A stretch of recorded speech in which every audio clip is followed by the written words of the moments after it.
Salam alaikum wa rahmatullahi ta'ala wa barakatuh. Chers élèves de la deuxième vague sciences physiques, sciences maths, bienvenue dans notre cours intitulé Les transformations forcées, l'électrolyse. Pour ce, on vous a choisi comme situation de départ l'image ci-contre qui représente une batterie. Pas n'importe quelle batterie, mais une batterie très utilisée dans notre vie quotidienne. On le voit souvent sous le capot des voitures, des camions, etc. Sinon, il est utilisé pour l'alimentation quotidienne de certains appareillages à la maison. Puisqu'il est constitué de deux électrodes de plomb, on le nomme accumulateur à plomb. Les questions qui se posent ici pour cette situation de départ, c'est comment fonctionne cet accumulateur, comment se recharge-t-il, puisqu'on ne le jette pas, on le réutilise, et quelle est la nature des transformations intervenant pendant la recharge. Ainsi, on vous propose de commencer cette étude de ce cours en faisant un petit rappel sur la transformation spontanée à travers l'activité 1 qui nous propose de mélanger dans un tube à essai la tournure de cuivre dans une solution de d'Ibram, BR2 de concentration, BR2 initial 0,01 mol litre moins 1. La solution initialement est jaune, comme vous voyez ici, couleur caractéristique de d'Ibram en solution. Après un certain temps, on remarque dans le tube 2 qu'il y a changement de couleur, changement de composition du système.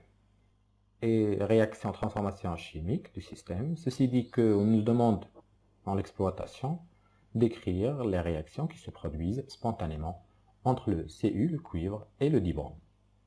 Par la suite, on nous demande de vérifier le sens d'évolution du système, sachant que la constante d'équilibre K égale à 1,2 10 puissance 25. Pour cette étude, on va essayer d'analyser l'état initial, donc coloration jaune caractéristique du dibrom, et le cuivre en bas du tube. À l'état final, la couleur bleue est caractéristique des ions cuivre de plus, c'est-à-dire qu'il y a présence des ions Ci de plus. Puisqu'il y a disparition de la couleur jaune caractéristique du Br2, on peut constater qu'il y a transformation de Br2 en Br-. Pour le premier couple du cuivre, le cuivre va perdre 2 électrons transformés en Cu de plus, des ions cuivre. Pour le deuxième couple, le Br2 va capter 2 électrons pour donner des ions bromure. Ainsi, l'équation bilan de cette transformation peut être schématisée ainsi. Le Cu plus le Br2 produisent les ions Cu de plus et les ions bromure.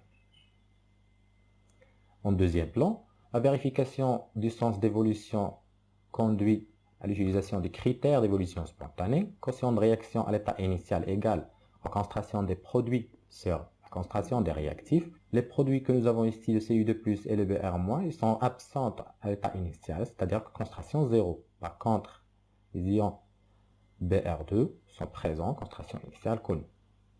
Le quotient nous donne 0. En la comparant avec notre constante d'équilibre, on remarque que QRI est inférieur à K, ce qui conduit à une évolution spontanée du système dans le sens direct, ce qui est bien sûr vérifié expérimentalement. On va passer bien sûr à l'activité 2 qui nous présente un exemple de transformation forcée. Pour ce, on se propose de remplir un tube en U avec une solution de bromure de cuivre et on réalise le montage suivant en utilisant 2 électrodes de graphite.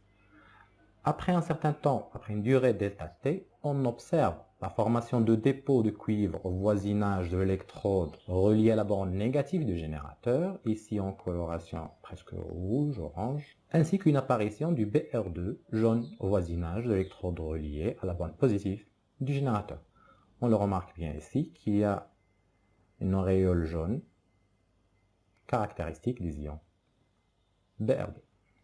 Les 2 électrodes de graphite, pourquoi on les a utilisées? Pour qu'ils n'entrent pas en réaction dans notre bilan. Donc ils sont inertes, ils ne réagissent pas. Comme question d'exploitation, on se propose d'interpréter ces observations. C'est-à-dire pourquoi il y a apparition de la couleur jaune ici au voisinage du plus, du bande positif, et pourquoi il y a ici apparition de la couleur rouge-orangé au voisinage de l'électrode relié du bande négatif. Pour ce, on va essayer de noter des données qui a présence de Br2, Cu sur les deux électrodes. On va essayer de schématiser le sens du courant qui sort du pôle positif du générateur vers le pôle négatif. Ainsi, par conséquence, les électrons vont circuler dans le sens contraire du pôle négatif vers le pôle positif. Au côté du pôle négatif, donc l'électrode reliée au pôle négatif du générateur, est riche en électrons. Les ions Cu2+, vont capter deux électrons pour se réduire en ion cuivre. Suivant la demi-équation, Cu2+, plus 2 électrons donne du Cu. Évidemment, c'est une réaction de réduction. À l'autre côté, nous avons ici le Br2 comme produit. Donc les ions bromure présents en solution perdent deux électrons en donnant Br2. Puisque nous avons ici production de l'espèce oxydante, on parle de réaction d'oxydation. N'oublions pas qu'on peut ici distinguer les deux déplacements des ions, donc cation et anion. Donc les cations Cu2+ se déplacent vers l'électrode reliée à la pôle négative, puisqu'il est riche en électrons, donc il est chargé négativement. Par contre, les anions Br- se sont déplacés vers l'électrode reliée au pôle positif du générateur. On peut schématiser l'équation bilan de cette transformation. Donc la transformation du Cu2+ et les ions bromure pour donner le Cu et le dibrome.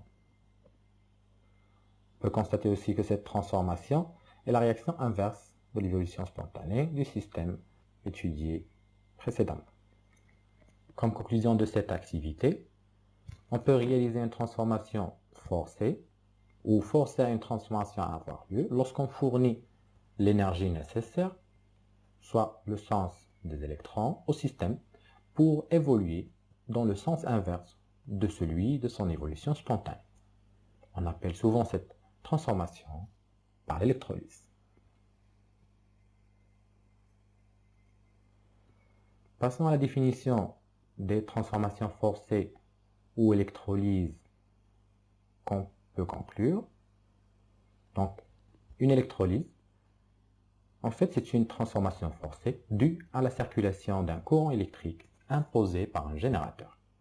Ce dernier fournit l'énergie nécessaire pour pousser le système à évoluer au sens inverse de son évolution spontanée. Comme remarque, un petit rappel sur le système électrochimique en transformation spontanée, lorsqu'il fournit de l'énergie, c'est-à-dire en fonctionnement comme générateur, c'est une évolution spontanée. C'est-à-dire que le quotient de réaction à l'état initial va tendre vers la constante d'équilibre K. On dit que QRI s'approche de K. Dans le cas échéant, le système électrochimique il reçoit de l'énergie, c'est-à-dire qu'il fonctionne en tant que récepteur. On parle d'une évolution forcée.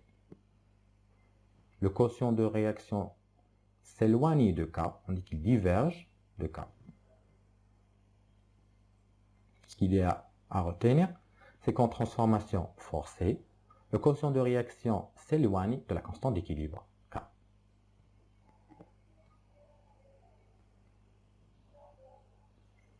Passons au mouvement des porteurs de charge. Donc, nous avons ici les porteurs de charge, fil conducteur et porteurs de charge dans la solution. Les porteurs de charge dans les fils conducteurs, donc nous avons ici le passage du courant qui, par convention, passe du pôle positif vers le pôle négatif. Les électrons vont se déplacer dans le sens contraire, c'est-à-dire du pôle négatif vers le pôle positif. Le mouvement des cations chargés positivement vont se déplacer vers le pôle négatif du générateur, ici appelé cathode. Pourquoi? Parce qu'il y ait réaction de réduction. Les anions vont se déplacer vers l'électrode reliée à la pôle positif, ici appelé anode. parce qu'il y ait réaction d'oxydation. Maintenant, les réactions qui se produisent de plus près. Donc, on commence tout d'abord par l'électrode qui est relié au pôle négatif, vu qu'il est plus facile de commencer avec. Il y a libération, bien sûr, des électrons qui vont sortir du pôle négatif vers l'électrode. Donc, il va être enrichi en électrons, ce qui pousse les cations à gagner ces électrons en se transformant selon des réactions de réduction. L'électrode reliée à la borne négative est siège de réduction. Elle est appelée cathode. Toujours, la réduction est appelée réduction cathodique. À l'autre côté, nous avons l'électrode va fournir des électrons. D'où est-ce qu'il vient ces électrons? Ils viennent des réactions d'oxydation qui s'y produisent. Donc, l'électrode reliée à la borne négative est siège d'oxydation. Et l'oxydation est toujours anodique. On nomme cette électrode l'anode. En ce qui concerne la quantité d'électricité fournie, on exprime la quantité d'électricité qui parcourt un segment d'une intensité I pendant une durée delta T, Q égale I delta T, en respectant bien sûr l'unité du système international. Donc la quantité d'électricité en coulombs, la durée en secondes, l'intensité en ampères. Ainsi, la quantité d'électricité dépend de la quantité de matière d'électrons échangés, tel que Q égale à Ne- fois F, constante de Farad, en respectant toujours les unités. Donc la quantité de matière, c'est en mol des électrons, la constante de Farad, c'est en coulomb mol moins 1, et la quantité d'électricité en coulomb.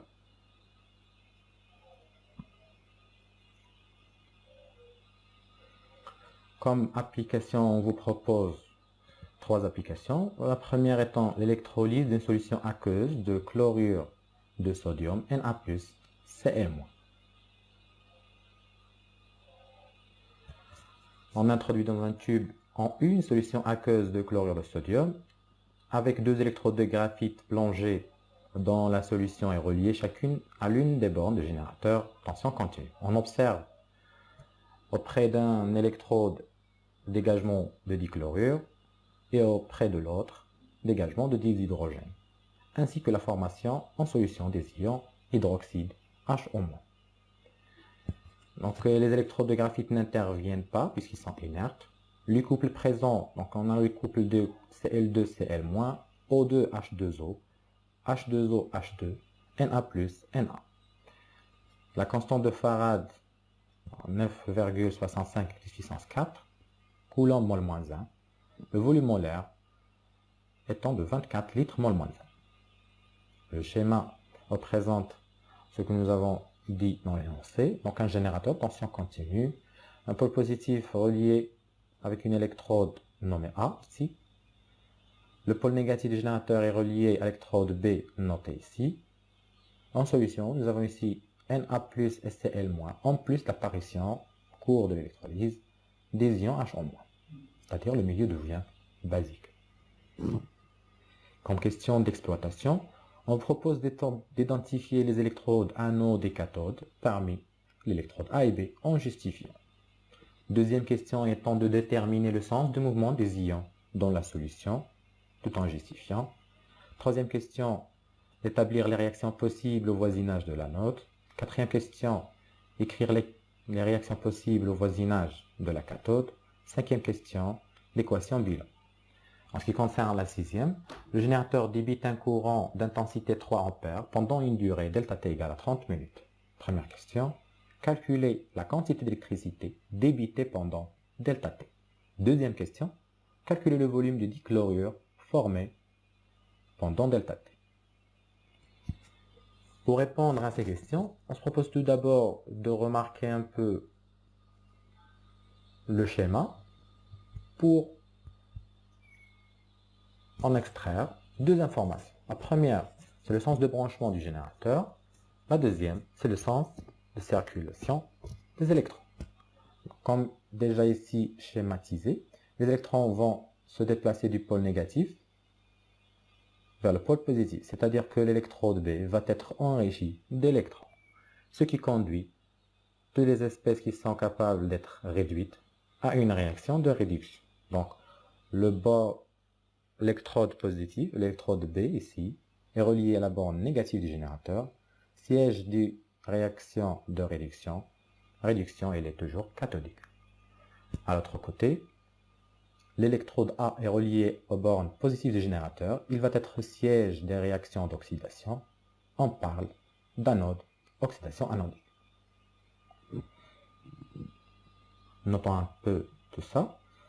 Donc l'anode est l'électrode A, parce qu'il est relié à la borne positive du générateur. La cathode est l'électrode B, puisqu'il est relié à la borne négative du générateur. Les ions présents en solution, donc les Cl- ou H- sont chargés négativement, ils vont se déplacer vers l'électrode reliée aux bornes positives. Donc ils vont se déplacer vers A, vers l'anode. Les cations chargés positifs, Na+, vont se déplacer vers l'électrode riche en électrons, chargé négativement, vers B, la cathode. La réaction possible au voisinage de l'anode. Donc, puisque l'anode y est oxydation, on va chercher les espèces réducteurs présents en solution. Ici en question, H2O et Cl-. Donc le premier couple, H2O va subir une oxydation pour se transformer en dioxygène. Suivant l'équation, demi-équation suivante, donc ici on va mettre H2O et l'oxydant O2. Pour équilibrer cette demi-équation, on va multiplier le H2O fois 2 pour avoir 2 oxygènes. Ainsi, on passe à l'élément hydrogène. 2 fois 2, ça fait 4. Ici, pas d'hydrogène, on va ajouter 4H+. 0 charge négative, 0 charge au côté des réactifs. Ici, 4 charges positives, on va ajouter 4 électrons. Deuxième couple, nous avons le Cl2 et le Cl-. Donc le Cl2, 2Cl- donne Cl2 pour équilibrer l'équation. Donc de charge négative, initialement, on va ajouter 2 électrons auprès de Cl2. On passe à la quatrième question. Pour schématiser les réactions possibles au voisinage de la cathode, là où il y a réduction, on va chercher les espèces qui sont oxydantes. Donc nous avons H2O et Na+, suivant les demi-équations suivantes. Une toute petite remarque, c'est que pour le couple H2O-H2, on n'ajoute pas le H2O pour équilibrer. Puisqu'il y a réaction milieu basique, on va ajouter le H en moins. C'est-à-dire qu'on va écrire H2O donne H2 plus H en moins. Et on continue pour équilibrer. Donc nous avons ici un oxygène initialement, pas de problème. 2 hydrogènes plus 1, ça fait 3. Il va falloir ajouter un autre hydrogène. Donc on va multiplier ici par 2. Donc 2H au moins, ça nous donne 2 et 2 hydrogènes. Ça fait 4. On va multiplier par 2 ici pour avoir 2 oxygènes, 4 hydrogènes. 2 plus 2 hydrogènes, ça fait 4 hydrogènes. 2 oxygènes. L'équation est équilibrée. Pour le deuxième couple, Na+, il gagne un électron pour devenir Na. En ce qui concerne l'équation bilan de cette transformation, on peut remarquer tout ce dont j'ai souligné. Donc nous avons présence de Cl2 et présence de H2, ainsi des ions hydroxyde H en moins. J'ai souligné la présence de H2, H en moins dans cette couple, donc H2O, H2, et le Cl2, il est présent ici dans ce couple Cl2, Cl-. Ainsi, on peut schématiser qu'il y a réaction entre ces deux couples strictement pour continuer notre étude. Donc le Cl2, 2Cl-, Cl2 plus 2 électrons, 2H2O plus 2 électrons donne H2 plus 2H en moins. L'équation bilan, 2H2O plus 2Cl- donne H2 plus Cl2 plus 2H en moins.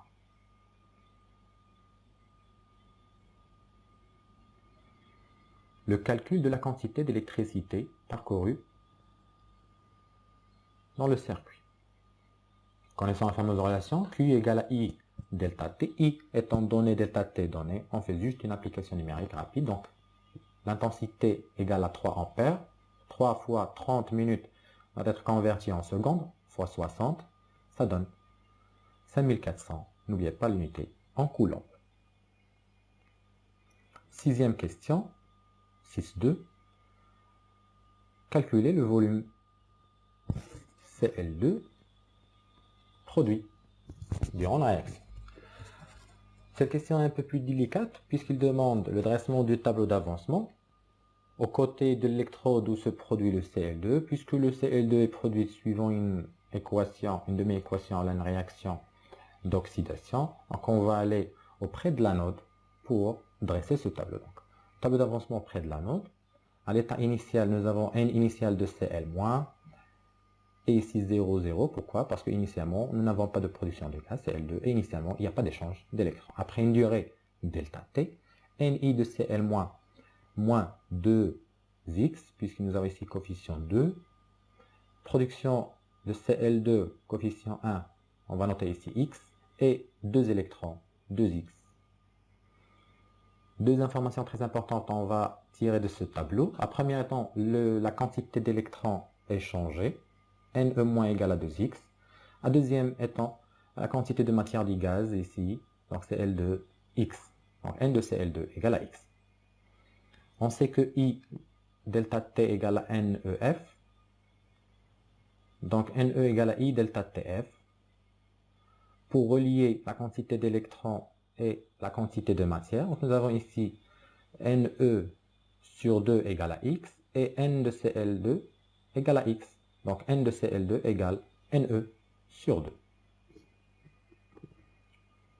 Puisque la quantité de matière des gaz est exprimée en fonction du volume des gaz sur le volume molaire, on va noter V de Cl2 sur Vm égale à I delta T sur 2F.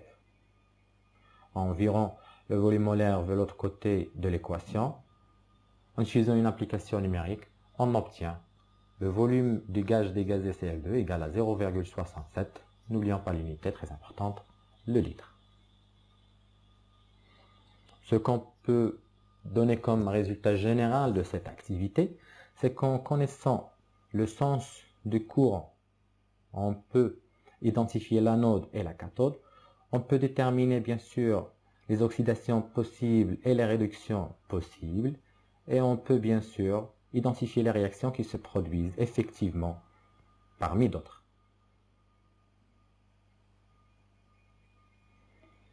On passe à la deuxième application que nous avons citée dans la situation de départ, étant l'accumulateur à plomb. Donc souvent, on recharge ces accumulateurs qu'on trouve sur nos téléphones, nos voitures, etc. Donc c'est une application de l'électrolyse. Un accumulateur peut fonctionner comme un générateur, donc le sens spontané nous donne une pile, mais aussi au sens inverse lors de sa recharge, lorsqu'il est branché avec un générateur qui impose le sens du courant. Le schéma ci-contre nous présente schématiquement un accumulateur à plomb. Pourquoi on l'appelle à plomb? Parce que les électrodes ici, ils sont en plomb. Le premier qui est au pôle négatif, qui est la cathode, c'est en plomb. Et au pôle positif, l'électrode au pôle positif, l'anode, c'est une électrode de plomb recouverte de PbO2, donc l'oxyde de plomb. Ainsi, lors de sa transformation spontanée, on va avoir l'oxydation du plomb. Lors de sa recharge, on va avoir le contraire. Donc, lorsqu'il se charge, il va avoir dépôt du plomb.